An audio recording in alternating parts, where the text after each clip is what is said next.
Hi mga beshi! Another day, another gala for us. Tara, tibutin natin ang Amaya View.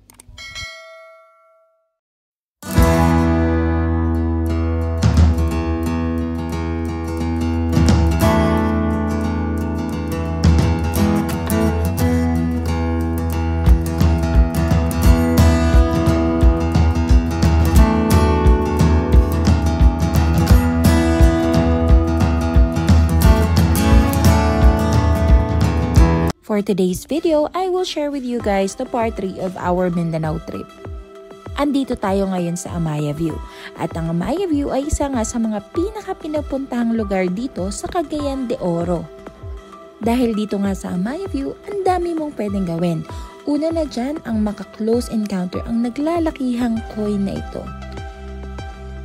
At ang pangalawa naman ay ang ma-experience ang napaka-thrilling na paglakad sa hanging bridge na ito.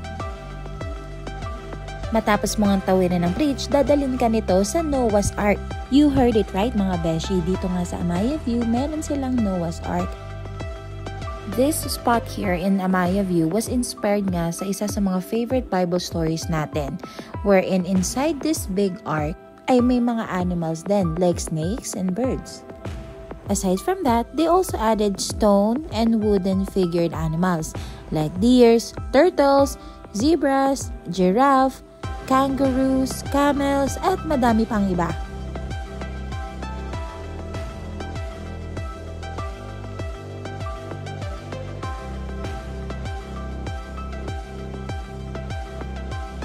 And from Noah's Ark, just a few steps away, ay ang mini zoo nila. The Shirley kids will enjoy and love to visit.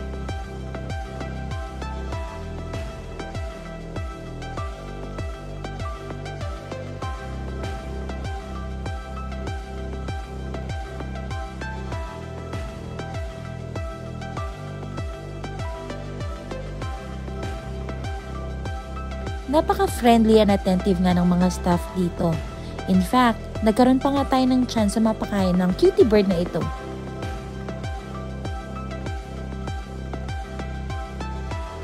Dito nga sa Amaya View, included na sa entrance fee ang mga minivan rides mo, wherein hindi ka na mapapagod maglakad para liputin ang napakalaking lugar na ito, kundi you'll save time pa. Dahil tunay nga namang nakakagutom ang pamamasyal dito sa Amaya View, aakyat tayo dito sa taas para kumain.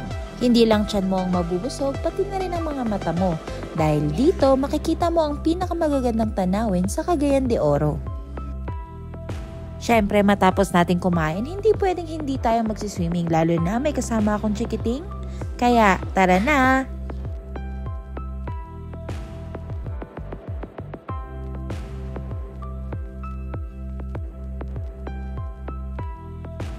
O tama na ang pagve-video. Family time muna. Hanggang sa muli mga beshi. See you on our next gala.